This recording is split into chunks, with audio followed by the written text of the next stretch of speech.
Howdy,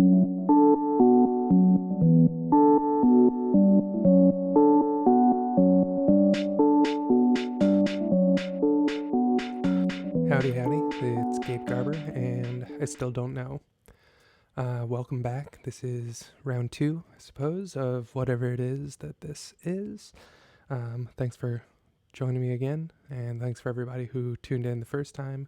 Got a little bit of feedback, much appreciated. Had a question that I will probably get to kind of circle back around on something I touched on last time.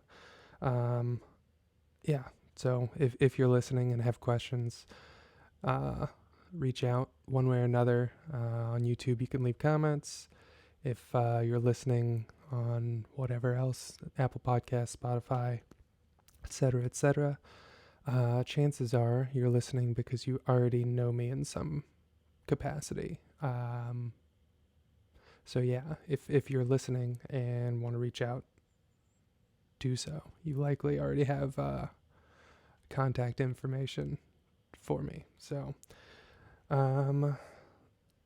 last week I know I talked about a little bit of creativity and finding some freedom in accepting the unknown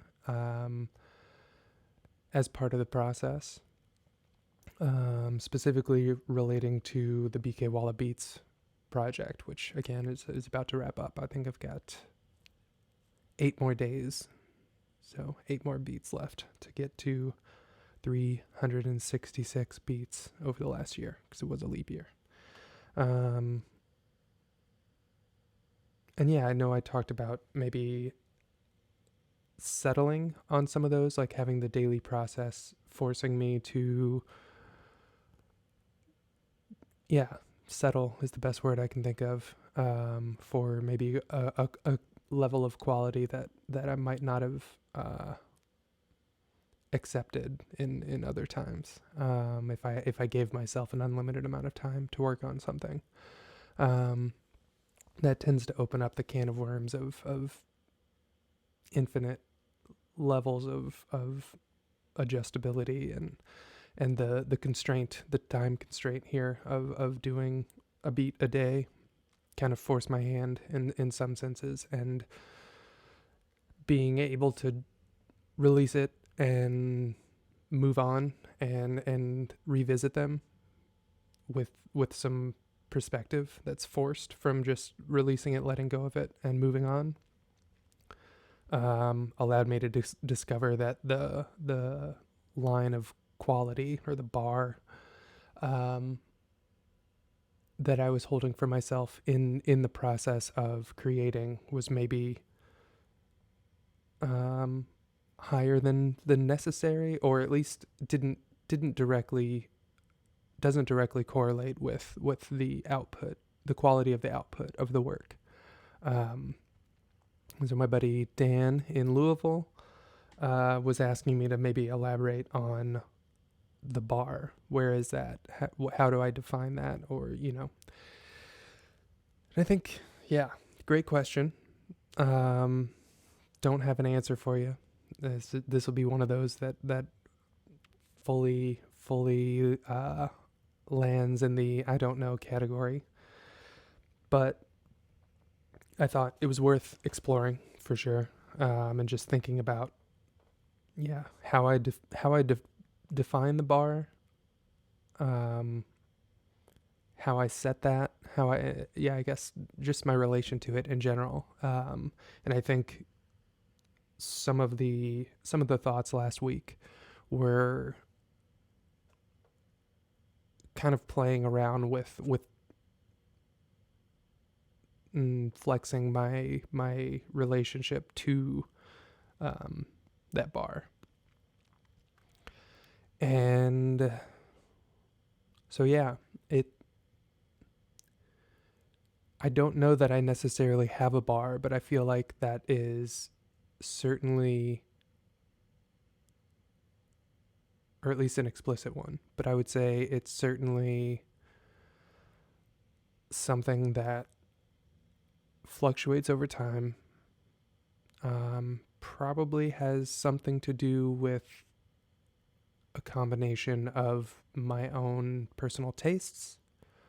Again, at any given time, those can be different, and or at least like comprised of a whole bunch of different things. I like to think of it just as like stacks of influences, and the ones that are at the top are the highest priority, or the most representative within the work. Like those tastes factor in more actively, the ones that are at the top of the stack, and everything all the way down is just has some amount of influence. So obviously, yeah, we listen to music or take in other forms of media and art differently at different points in time. So yeah, it makes sense, especially giving myself the full year of making the beats and posting them. I get to see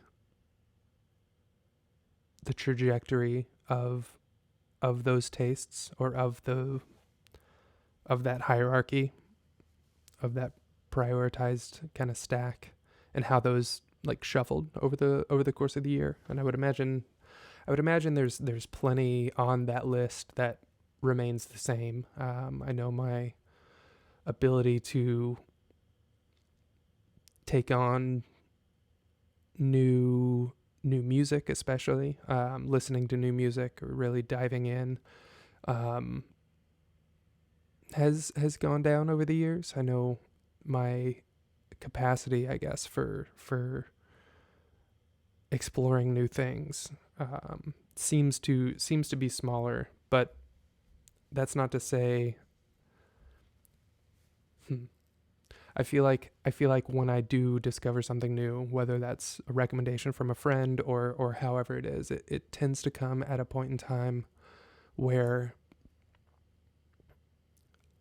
I'm operating from a much more open perspective, if that makes sense.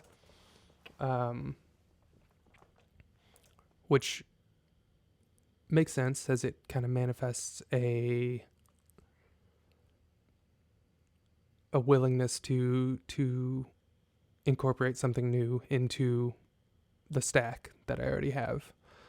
So, something new comes on and pulls me in. I think this past month or so, it's been Lamelda has been the big one, and Aldos Gift. So very different artists, but Lamelda being like an indie kind of math pop rock. I don't know exactly how to describe it, but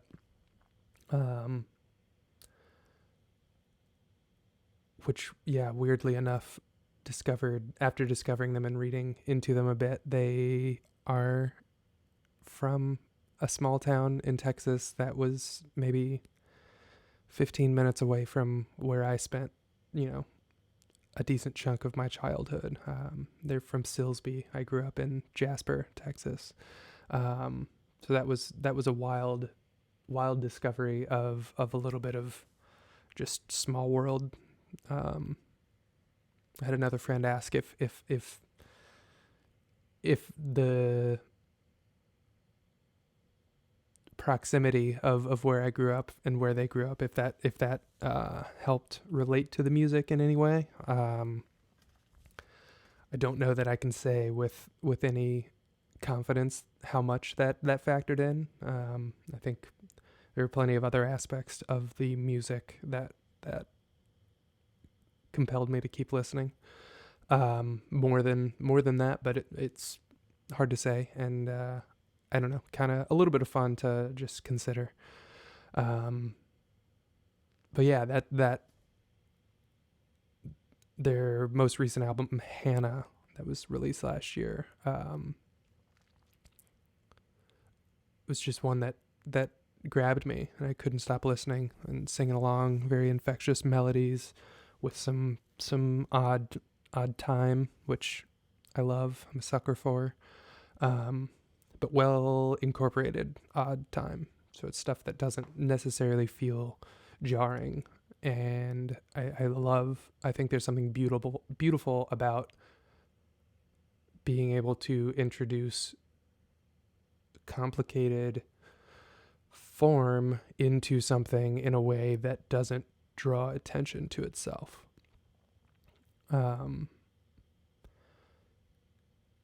Yeah, so I don't know, the intricate weaving of those types of elements is something that is a lot of fun for me. Also been reading Gödel Bach with a few friends, kind of taking it chapter by chapter, week by week, doing a little bit of a book club, and it's quite dense. Douglas Hofstadter, who's a professor actually in Bloomington, Indiana University, just weaving together the works of Bach with M.C. Escher and Gödel. I'm blanking on his first name, but whatever. Mathematician, and who's basically all of their works tend to have some element of recursion is the term for it, but it's they tend to utilize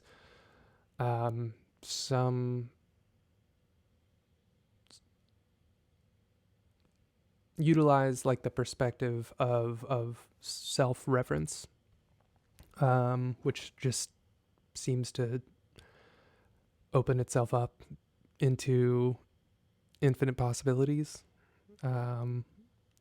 which can be easy to slip too far down that rabbit hole. And I think even that kind of ties back into the Beat Project. I feel like normally in my creative habits, I tend to overvalue the complicated and look for ways to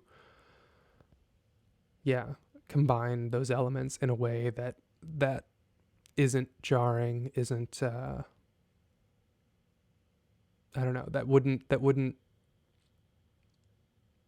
pull someone out of the experience of the thing. So in the case of the beat, like ultimately it's a rhythm track that is meant to kind of serve as the backbone of something. And at the baseline there, what I'm looking for is something that grooves, something that, which any sort of repetitive pattern tends to, if you give it enough space to do that. But that's, I don't know, that's one aspect of the bar that Dan was asking about, that I keep in mind regularly within that process. And if I can get something, that gets me to bob my head while I'm making it, generally I'll tend to, use that as a starting point and add a few more things to it, maybe one or two iterations. But there are certain times that, if I'm pressed for time a bit more than normal, then I will, just let that be the thing itself. Not offer any variations other than some, filtering effects that let the groove play on with tweaking some of the just audio, the sonic quality of it. But so I said Lomelda, how they kind of meld the complicated with the simplistic and catchy melodies. That's one big influence lately. And then I mentioned Aldos Gift, which is like a modern jazz trio based in England. And I think I discovered them from a drum video on Instagram that a friend of mine sent me a while back of their drummer, as it turns out, playing a groove that was just awesome. And actually, I'm pretty sure I used the same software that I do for the BK Walla beats to kind of transcribe what he was playing. And so I actually just looked into him as a drummer, kind of got sucked down his rabbit hole, his work online. James Ovine, I think is his name. Not sure if I'm pronouncing it right, but cool stuff. He's in a lot of different projects, but Waldo's Gift is one of them. And I think at the time I found out about them, they had one full length and a few singles out. The full length was it's called Improvisations, and just really dug it.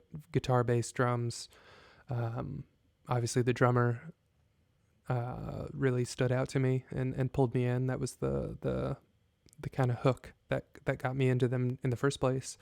But for them, it actually, with everything being improv, it has that playful spirit, and there's not too many things working at the same time. Although the guitar player is using a lot of effects, a lot of looping, which again is something that speaks to me. But he's just doing things in a way that incorporates elements of the math rock kind of aesthetic in certain ways, but is doing that within a jazz realm, while the bass player tends to be creating a lot of the chord progressions and harmonic structure. So recently they released an EP called the Hutt, and then there's been a few other singles. That one's called Bergson, the other one's called Jabba, and they're just, it's, I don't know what it is. It just has been sucking me in. So there's, like I said, that element of playfulness to it. And obviously being able to improvise requires that you've put a lot of work in. And for it to come out as well as it does, as clean as it does, is just kind of a demonstration of that work having been put in. And so again, like that kind of insight, I think, translated for me with the beat project of, I don't know if this necessarily clearly spells out like how I define the bar, but certainly like aspects of those two artists have come through in recent beats, just incorporating, or it's probably stuff that's been incorporated throughout, but maybe a little bit stronger recently, of the odd time signatures, kind of attempting to sneak them in a way, or make it so that it doesn't feel as something's off here. Ultimately trying to maintain the groove even when you're starting out with some less common patterns or numbers, as opposed to just your easy 4 count. But the playfulness aspect I think I've found comes up the most when I'm most pressed for time, or am just in a jam, and there's certain days where I just kind of open up the screen, open up the grid, and just kind of like haphazardly either make shapes or kind of randomly drop things in, and move it around until it's just kind of, I've got a basic structure. So there's some days where I go in methodically, and try to essentially transcribe a rhythm that I have in my head. Other days where I'm just not feeling that inspiration, it requires me to kind of force something out. And that space when I know I have to just put something on the page, so to speak, when I'm really not connected to any ideas in particular going in.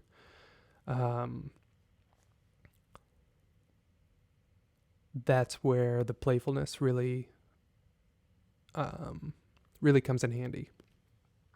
And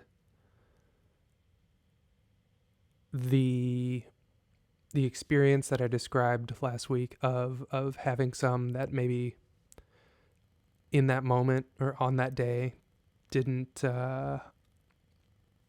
feel like maybe it was as good as I could do, but I released it anyway based on the time constraint. And then again, given any amount of perspective that's gained from letting go of something and moving on from it, and coming back to it with fresh ears, I think that experience of hearing these lesser than beats with a fresh set of ears really maybe speaks to the level of work that I tend to downplay when I'm in the midst of the creative process, or maybe not even downplay, but just forget. And it's just, it's hard to kind of take stock of the progress that I've made over, almost, over 20 years now of playing music, in one way or another. And, that goes even further back if you include like informal singing along with the radio, CDs and cassettes and all that. So I started playing guitar. I got a guitar for my 13th birthday, and I'm 34 now. So 21 years of playing guitar, obviously with some hiatuses peppered in throughout, but it's not like I was unintentionally approaching the instrument or music as a language that whole time. There definitely were stretches of that where I was maybe less focused or less interested and kind of just put it off to the side. I think that's normal with any creative endeavor, but the time I've put in is still the time I've put in, I guess, is ultimately kind of the punchline there, or the takeaway. And it might not be accessible in the moment that I'm playing around and tinkering and just not feeling whatever spark, or just feeling like I have to force something. I would say that's the tendency where I'm judging as I'm creating much more. But that space with this project allowing me to just, turn something in every day, and having, the B minus or the C beats, listening back to them later and being like, oh, actually, maybe not a B minus or a C. Those might actually be B plus. Some of them might even be A's. But just kind of like learning through that process of recognizing, being forced to recognize with, being forced to recognize the work that I have put in over the years.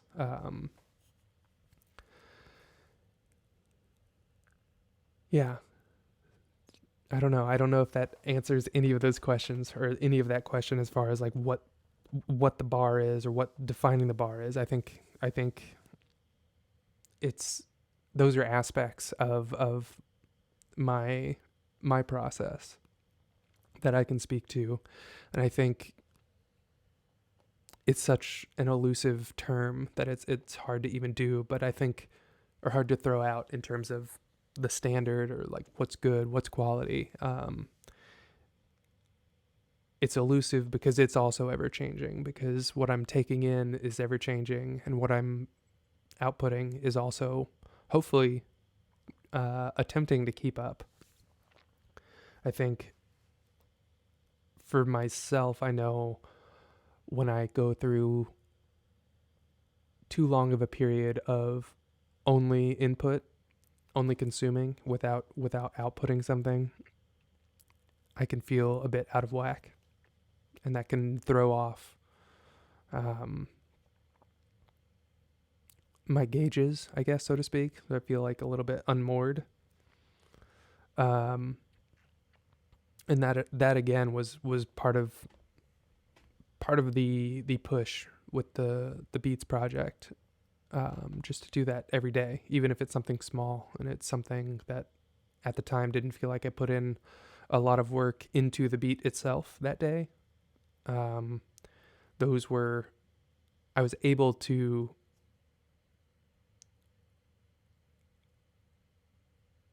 go in a little bit more quickly or simply, and simplify and rely on the work that I had put in the, decades leading up to now. And I think I touched on this briefly last time, of just saying it's you don't want to lean too heavily into that line of thinking, the kind of resting on your laurels, because you don't want to stagnate, and that's difficult to navigate, to find that balance of recognizing the quality of what you're currently working on, while also understanding that there's always room for improvement. And I think, I don't know. I feel like that's a big thing for me. It's it kind of ties into something I wanted to maybe circle back around about last week, and the intro and the name of the show in general. I don't know. I don't want to give the vibe that I don't know. I recognize that there's a sense that saying I don't know and embracing I don't know too much could lead someone to use that as an excuse or a cop-out. And that's definitely not in the spirit of how I see it, and how I've attempted to adopt I don't know into my life. It's it's more of a representation that at any given point in time there is always more to know, and so I think it's an attempt to connect with some degree of humility, and again, kind of the slippery slope of it is leaning too much into the humble framework can cause you to stagnate in terms of what you're comfortable releasing and letting go and putting out into the world. And I've definitely seen that, of just questioning something to the point that I'm saying, well, I don't, it could be better, it could be better, it could be better. And letting that overpower any other forces within the creative process. And I've gotten stuck. I've gotten stuck on individual projects. I've gotten stuck on kind of larger scale activities. I know I mentioned kind of putting the guitar away for, chunks of time over the course of, the 21 years I've been playing. And a lot of that has been the result of maybe, yeah, I feel like a lot of that has come as a result of an imbalance of leaning too heavily into the I don't know, to the extent that I'm just questioning my abilities in general. And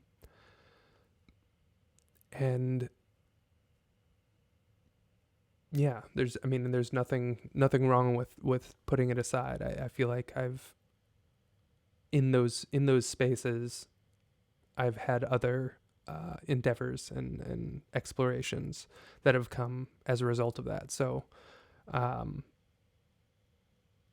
it's not to say that that hasn't been beneficial, but it's helpful to take a step back and looking back in hindsight now, that distance allowed me to kind of learn and regroup and maybe reestablish that balance, find other things instead of consuming all the time, find other things that I feel comfortable releasing and outputting to kind of rebalance that dynamic. And yeah, I think accepting the unknown aspect there has been a tremendous part of it, because it's almost, to the extent that you let the unknown make you feel worthless, if you let it get to that point of crippling self-doubt, there's a degree of narcissism attached to that if it's then becoming the only, like, the root cause of my inability to make new things or grow beyond it. There's like a self-centeredness that I think is, somewhat inherent, but it also, yeah, at a certain point, the unknown, the ubiquity of that, I think, just shook me out of like a nihilistic way to approach it, or at least, yeah, I'm not entirely sure what caused what, but I do know I feel like letting myself be defined by how small I felt in comparison to the vast unknown was, yeah, leaning really far, or only seeing one side of that coin. I think there were several life experiences, and we'll get into those, I'm sure, later down the road, that allowed me to see the other side of that coin, of saying, I'm absolutely dwarfed. My existence now in this moment is completely dwarfed by the vast expanse of what's out there and we don't know about. And yet that's that kind of, where once I was feeling imprisoned by that, I learned to see that as ultimate freedom in a certain sense, which again just, I don't know, pulls me into a weird recognition of this counterintuitive, seemingly contradictory feelings that actually tie together in a lot of ways, and actually might make that experience more true in a certain sense. I know that's big words, but there is a certain sense that I've taken away that the easier something is to define, the less representative it is of reality, as in whatever form that is, in its entirety. And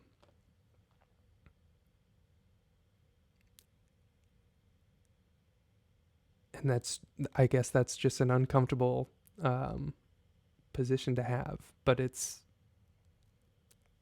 I think that might reinforce a bit of what I talked about last week, of that recognition and that acceptance of the unknown, because it just is. It's a fact that, well, yeah, I'll back that up. I don't know what a fact, but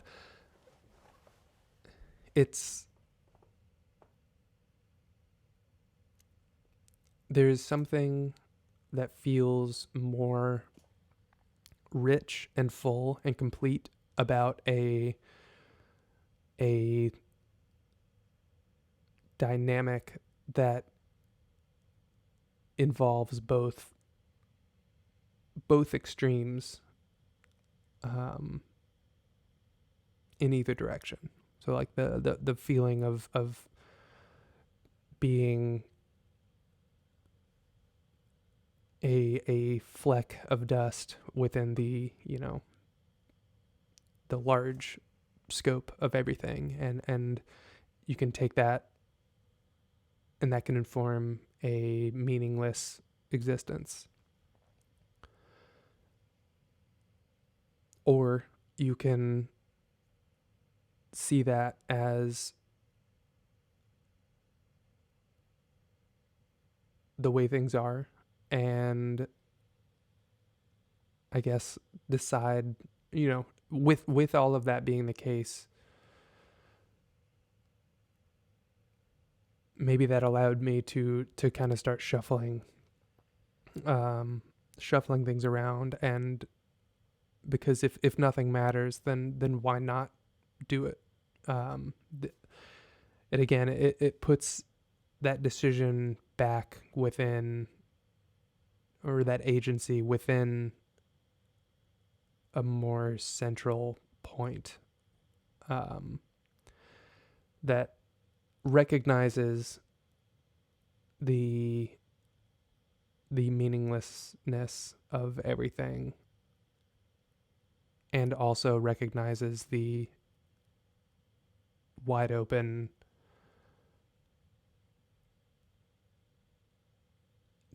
space still left to be explored. Yeah, I don't know. I feel like I'm a bit overwhelmed there, but I'm not sure that necessarily answered the question, or really addressed what I wanted in terms of circling back around to talking about using that as a cop-out. I definitely think it's less about a cop-out for me. It helps to take it to that extreme, if only to be able to take it to the other extreme as well, and recognize that neither of those extremes is sustainable.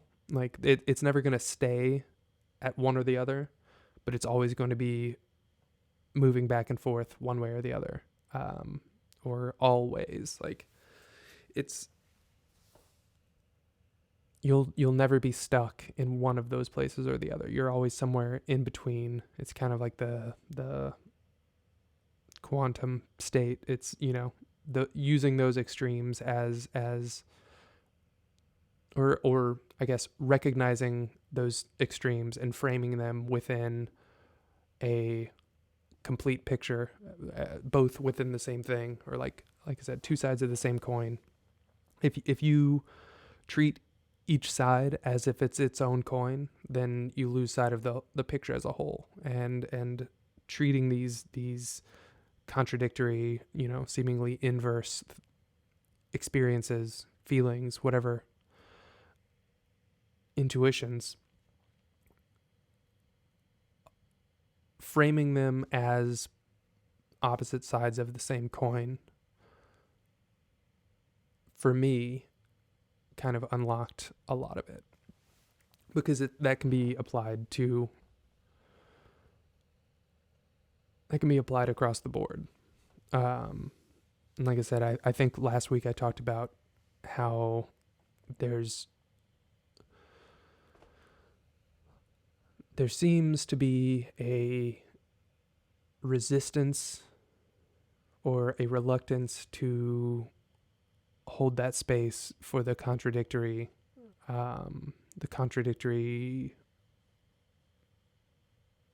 mindset, or the framing of these two things as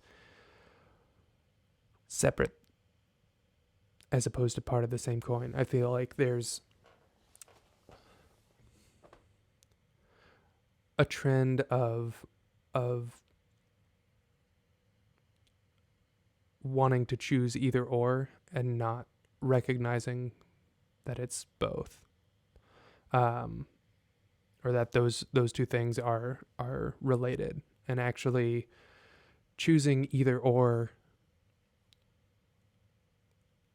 effectively treats one side of the coin as the coin, and to the extent that you want to pick one side of the coin and attach yourself to that side, you're kind of cutting yourself off, or like creating a blind spot for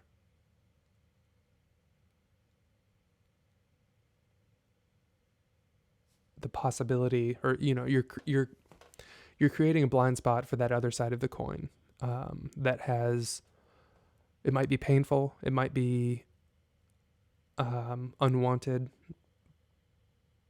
but it's not unavoidable, I guess. That other side of the coin will inevitably come, and you'll have to deal with it. And to the extent that you voluntarily attempt to explore both sides of the coin regularly, I think when the tides turn and things are going badly, you will be able to contextualize that within a much more representative framework, again, of that being, ups and downs, both being part of an existing framework. So whereas if you only allow yourself to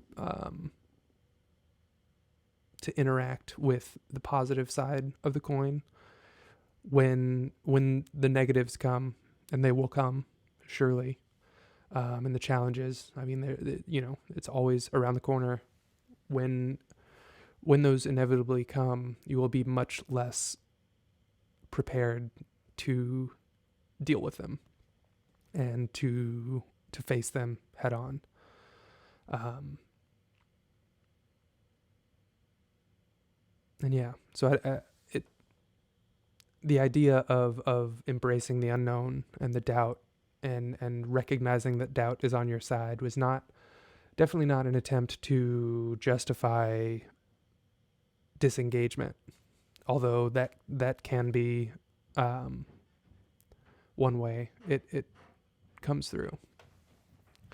But it was more to encourage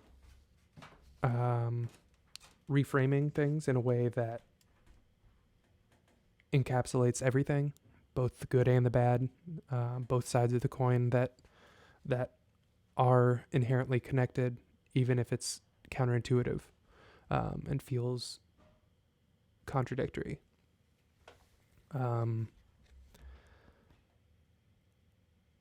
I can get into more experiences of that at a later date. I think that I'm coming up to the time that I set aside here. So I guess I will wrap that up. One other, seed to plant for a future episode is this is being recorded on Friday, January 22nd. So a few days after the inauguration, and just a phrase that has been on my mind since then, and one that I want to continue to explore. And we'll do this next week. Had intention of playing around with it today, but it was just as this new administration comes, and there are all the ways that seem very obvious, and apparently improvements upon the previous administration. Like I was saying, there's plenty that seems like that is going to be the case, and I'm very optimistic that will be the case. Nevertheless, I'm still struck with this idea that,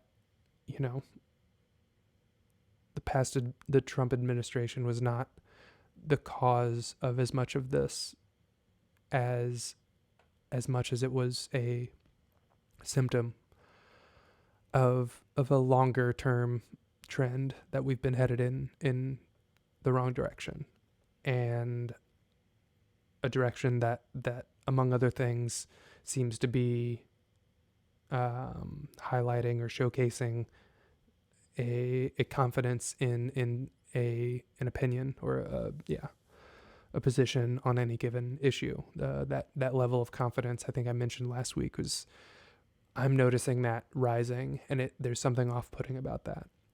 Or at least, off-putting to me. That might be imposing or injecting too much value, but it's something that nevertheless I can't help but notice. And I think it's fair to have some amount of concern there, because again, the more we deny the things that we don't know, the more we're kind of limiting ourselves to properly handling what's in front of us at any given point in time. So that brings me back to the inauguration. And while optimistic and hopeful, there is still the sense that, we're moving on in a progression of a deteriorating a deteriorating structure of society. And I hope that this superficial improvement in administrations also amounts to material improvements, in the hopes that everyone who's unrepresented, underserved, and has been for generations now, to varying degrees, but as that trend has moved in one way, I'm optimistic that this will be more than just a symbolic improvement over the last 4 years. And so the phrase that stuck with me that I'll be playing around with is, it better be better. So let's not settle for the symbolic victory and for the symbolic improvement of this administration over the other. There's still a lot of work to be done. There's still a lot of people who are underserved and underrepresented. And that's important. We can't, brush people under the rug, or these problems under the rug, and expect to continue moving in any way that is positive or beneficial for everyone. So I'm sure I will opine more on that and flesh that idea out more, play around with it in recordings to come. But for now, I guess I'll leave it at that. Thanks again. Find me on, I think I'm at this point available anywhere you listen to podcasts, as well as here on YouTube for the video. And yeah, until next time, Gabe Garber, and I still don't know. Thanks.